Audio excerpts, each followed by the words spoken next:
I can hear you. How you doing, Angela? How you Hello. doing? How's your day been today?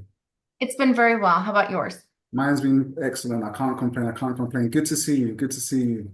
Good to see you. Good to see you. Excited to do this with you today.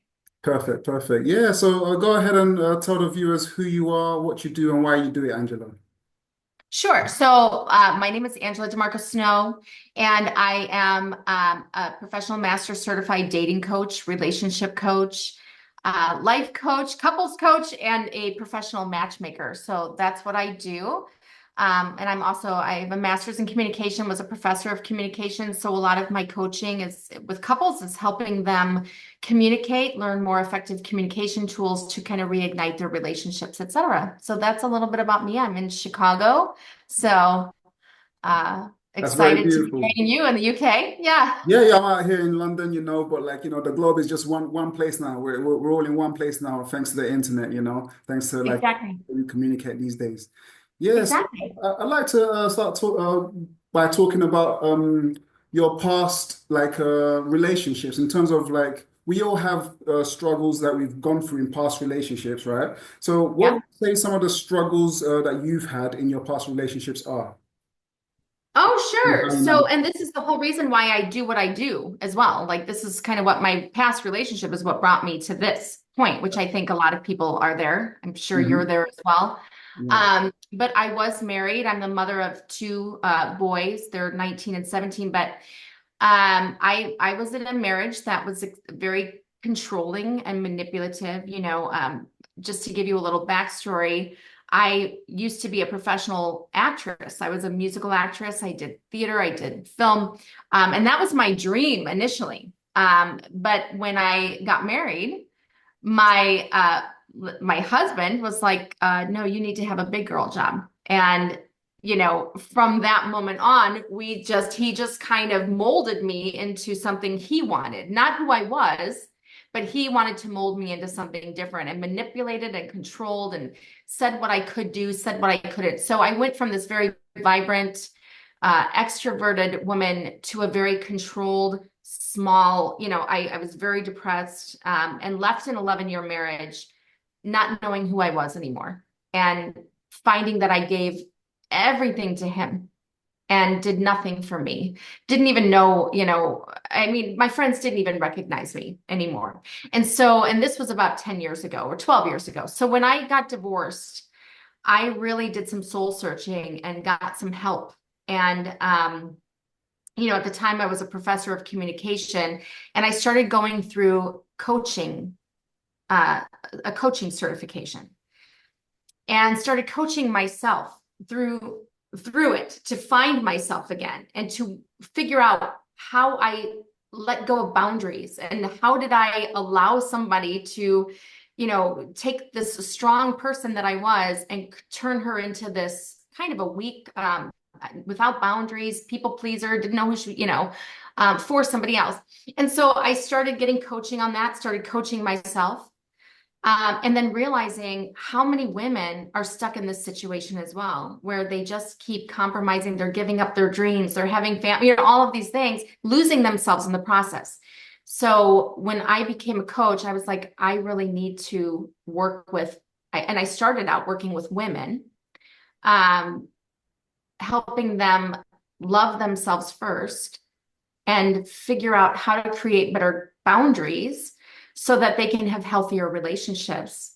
And then that just kind of turned into teaching men and women who are in relationships together to fully support and love and communicate in better ways so that, you're allowing a person to be who they are. And then that turned into matchmaking. So that was my story. I mean, I came from a very unhappy marriage and in giving up on myself, Yeah. had to learn how to find myself again. And I find that so many women and so many, even men. So I'm sure you know too. I work with primarily women, but men do the same thing. They tend to lose themselves.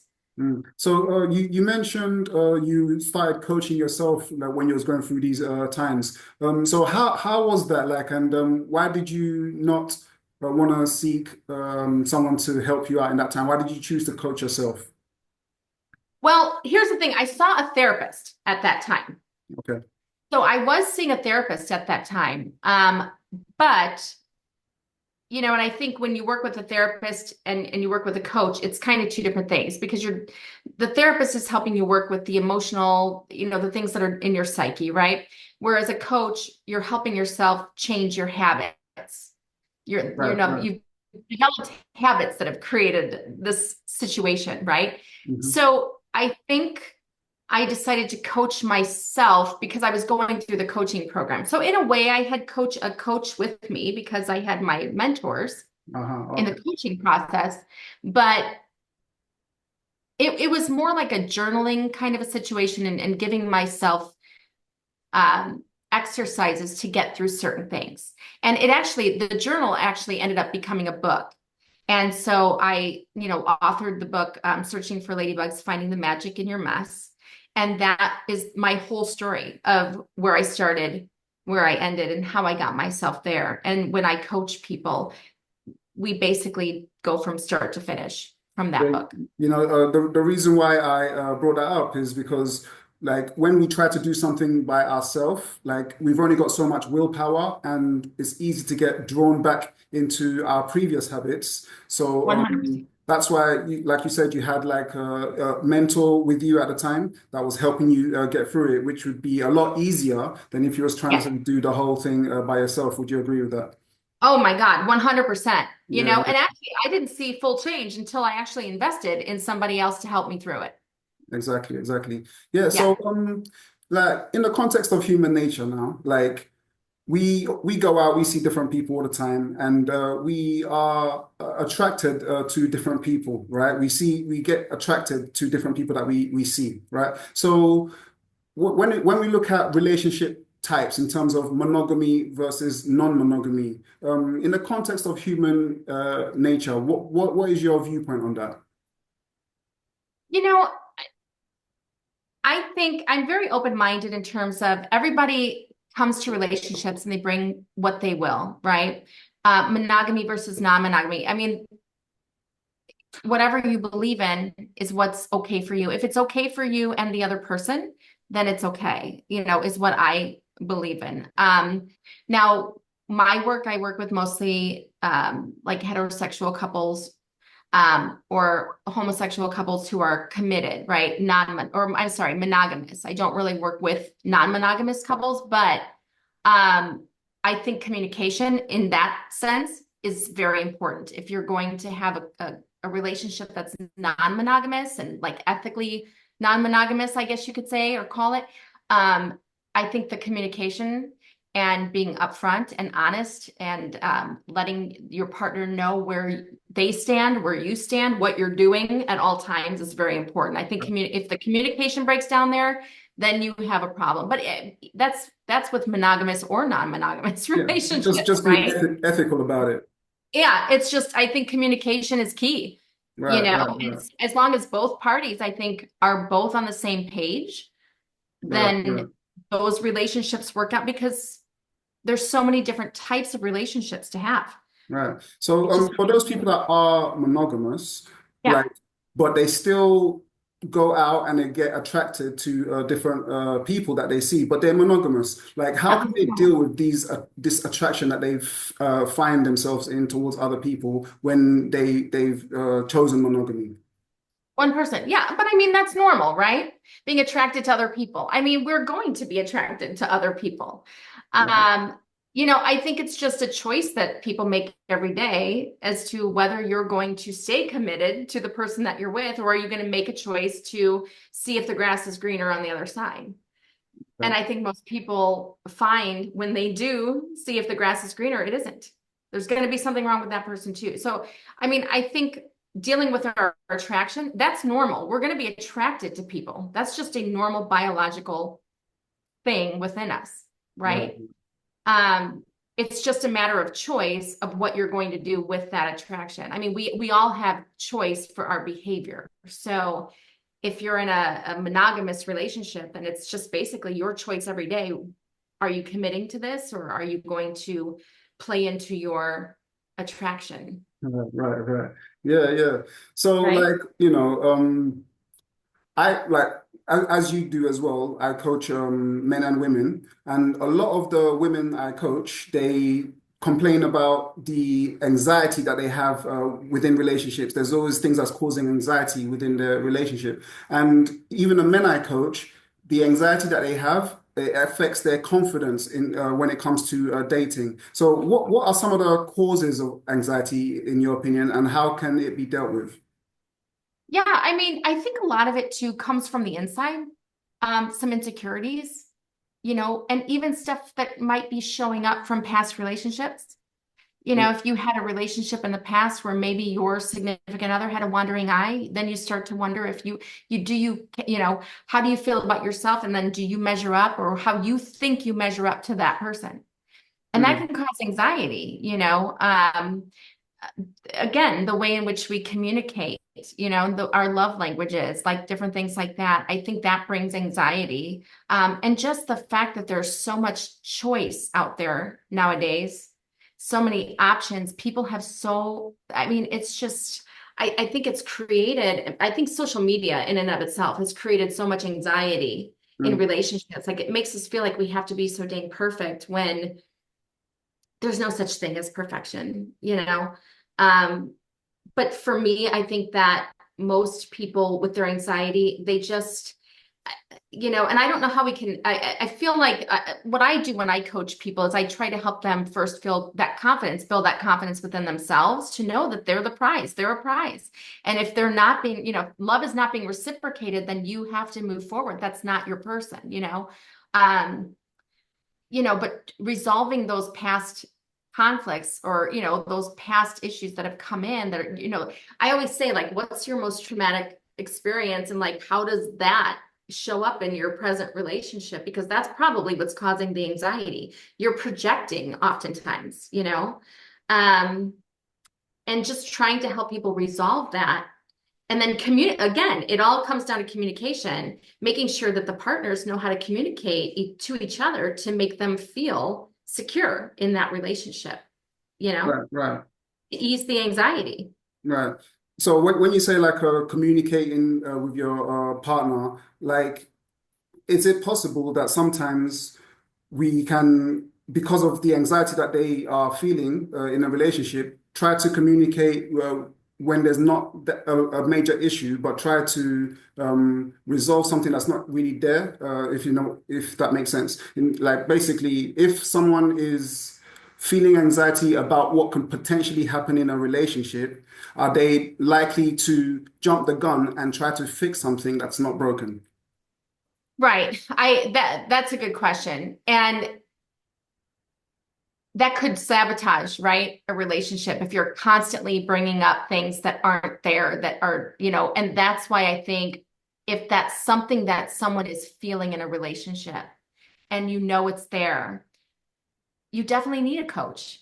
You need a therapist. You need to go, and because that is an inside job that needs to be resolved. Does that make sense? Right. Yeah. Um, yeah, I mean, I think if it's an insecurity, like maybe you've gained a few pounds and you're not feeling as sexy anymore, the Right. partner could make you feel better. Like, I think you're sexy. I think you're beautiful. But when it comes to something where if you're imagining things that are not occurring because of your anxiety and what's going on in here, right? You're right. It could sabotage if you keep bringing it up to your partner because they're going to be like, it's almost like when you go to your partner and are like, are you cheating? I know you're cheating. Are you cheating? Right? Because maybe you've been cheated on before or Right. whatnot. It's Exactly. almost like it's like the self-fulfilling prophecy, right? Like you're gonna Exactly. like push the Yeah. person into doing it. But yeah, I think in that case, there are some things that you shouldn't bring up if it's not happening, if it's not presenting itself. I understand you could self-sabotage, but that's when maybe you should seek the coach or the therapist to help you resolve some of this anxiety because clearly it's not even real. And so that probably it debilitates you in all areas of life because if you're like that in a relationship, it's probably like that in whatever you're doing because I come from the school of how you do one thing is how you do everything. So if Yeah. you're creating these anxious events or these situations in your head, it's not just your relationship you're doing that with. And that means you need to resolve that. That's an issue with you. It's going to affect any relationship, business, friendships, family, everything. Right, right. Like it's a case of looking at the worst case scenario all the time, rather than Right. looking at things the way they actually are and letting them show themselves how they actually are. Yeah. Yeah. Yeah. So yeah, I agree with that. I agree with that. So when people get into a new relationship, for example, they tend to feel butterflies, excited about the new relationship. They're very happy, and they immerse themselves into this relationship. But at times, they can start to lose their sense of self by immersing themselves into this new person. So, how can people immerse themselves into a new relationship without losing their sense of self? That's a great question. And when I coach, I kind of teach it in this way. I'm a very visual person, so I teach it in this way with my hands. So, um, healthy relationships, obviously, you have to have a sense of yourself, but you're also interdependent, right? So, um, yes, things are really great, but you have to make time for your own interests, your own friends. Like, don't give up on yourself, and you can still be very immersed in a relationship to make it work. You want to make sure that you're not um, ignoring your friends or making your date night everything about a date night. I don't know if you've ever met couples where they meet, now all of a sudden they can't be out alone. Everything that person does they have to do together. It's like, but your friends don't always want to be with your significant other. You were their friend prior to that. So keep your alone time, keep your together time, and just make that work, because if you think about it, if you're so immersed, I mean, this is why breakups hurt so much. Right. That's why people lose themselves in relationships, because they become so immersed. Like it's really it's healthy to keep a balance of your own life, but yet also having somebody else in your life. It's really unhealthy when you put everything in and you're immersed, or enmeshed, how they would say it, Yeah, I mean, like some people, like they can tend to forget that they were an individual before they met their partner, and then they Yeah, kind of don't recognize who they are, like once they've met that partner. So yeah, yeah, yeah. exactly. And if you look at abusive relationships too, um, where abuse is present, Mm, that's often a symptom of abuse, is when a partner is isolating their partner from the people that they love, their family, their chain, like, so that one person becomes their only person. mm. And so it's you really have to be careful, and really hold on to yourself and be firm with that, creating boundaries. Yeah, yeah, yeah, for sure, for sure. So, like in this day and age, we're used to using people are used to using dating apps, right? Dating apps are very common, very popular. But there was a time where there was no such thing as a dating app, where we all met people in person and things like that. So, what I want to ask you is, if you went to an event and a man approached you and let you know that he's interested in you, versus you was on a dating app and a man sent you a message and let you know that he's interested in you, which one has more of an impact on you and which one is more memorable for you?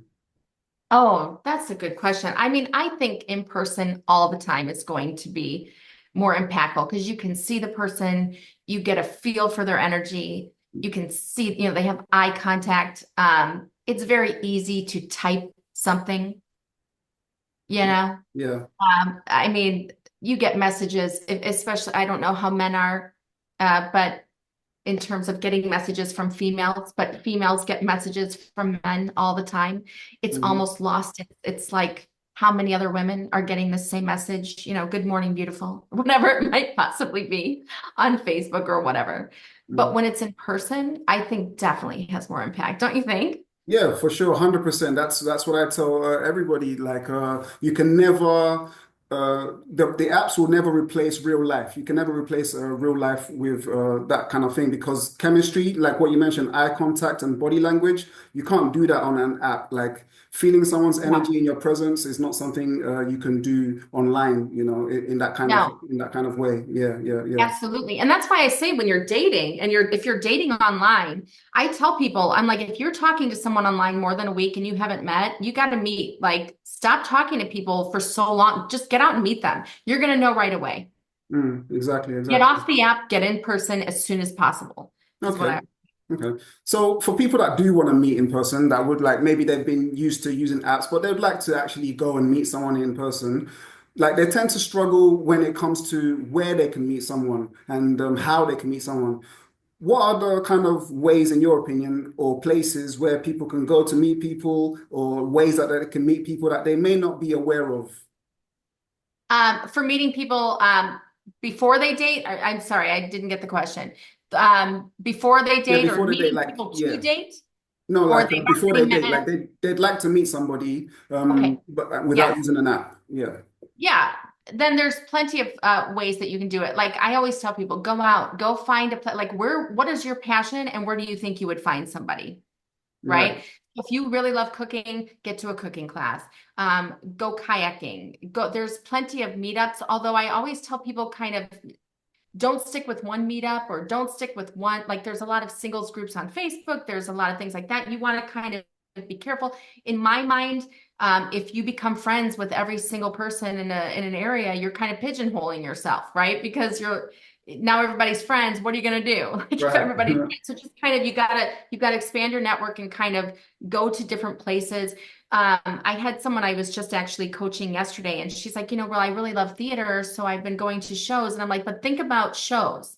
Those are date nights. Most men don't go, like, she's a female. Most men don't just go to theater unless they're in it themselves. They Right. go with Right. the date. So the likelihood that you're going to find a single man at a show is you're it's probably Slim to very none. slim, right? Right. But if you go to maybe a sports bar on a Sunday where there's, football going on right now, here, you're probably going to be in a whole room full of single men, or, your chances of finding somebody who are not single are going to happen. There's dances, there's cooking classes, there's singles mixers. I know I do singles events, singles mixers, speed dating, but you have to get out. You have got to get out and do something. No one's going to come knocking in your door. Mm. Yeah, I think it's important what you mentioned about it being something that you're passionate about. Because if people go somewhere and they're not really interested in that place, it can feel like, what am I doing here kind of thing. And it can become frustrating. But like in terms of being passionate about the thing that you're doing, you're actually there to enjoy the actual event or the thing that you're there to do. And you can also meet someone as well. So I think that passion is important as well. You mentioned speed dating. Do you think speed dating is like a real life version of a dating app? And do you feel like that's realistic, like and authentic in terms of uh, if you was to meet someone organically versus going to a speed dating? Do you think it's a difference there? I kind of do. I mean, here's the thing. I think a lot of people are scared. Like, so when you go organically, I think the pandemic has made it even worse now, Right, for approaching sure. people, right? Like, the lockdowns. And it just I know in America the Me Too movement and things like that, where men and women just don't go to each other. They don't. It's like they don't come in and talk to you anymore. It's like they don't know if it's okay to talk to you. Right. So I think the speed dating events actually do kind of work because it's forcing you. They're facilitated typically by a dating service or a matchmaker or a dating coach, typically, or some kind of a company. And at least it's a way to meet somebody, and you're kind of forced to talk to them, as opposed to if you're organically at a bar, you may choose or opt not to. Mm. um but again, like I think the dating apps, it's similar. Yes, you're meeting a whole group of people, but you're still in person, and that's just, at least you're in front of the person. Okay, so like what you're saying is as a starter to actually get out there, you can use like a speed dating event, but Totally. once you're confident enough, then you can meet people organically. Exactly. Then when you're at a meetup and you're kayaking, let's say that's your passion, then you're going Right. to be more comfortable just walking up to that person and saying, "Hey, I love kayaking. You look like you really enjoy this. Yeah. You sound fun. I'd love to get to know you more." Whatever it is that you're, yeah, Yeah, yeah, yeah, approaching for people sure, with. for sure. Right.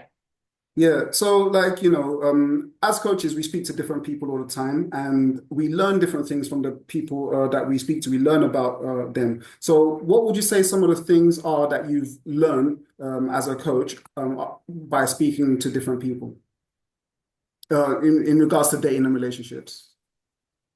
Well, I think it's obvious. I think people are tired of the online apps, and Mm, we're learning that people are just really craving to meet people now in person. So I think as coaches, as a dating coach, and even as a matchmaker, we're trying to help people meet more organically now because they're exhausted. They're overwhelmed, they're exhausted. A lot of them feel frustrated, demoralized, on the apps. right. And so, I think more and more people are looking to find coaches and um, matchmakers, et cetera, to help them going to events to help them find people because it's unreal.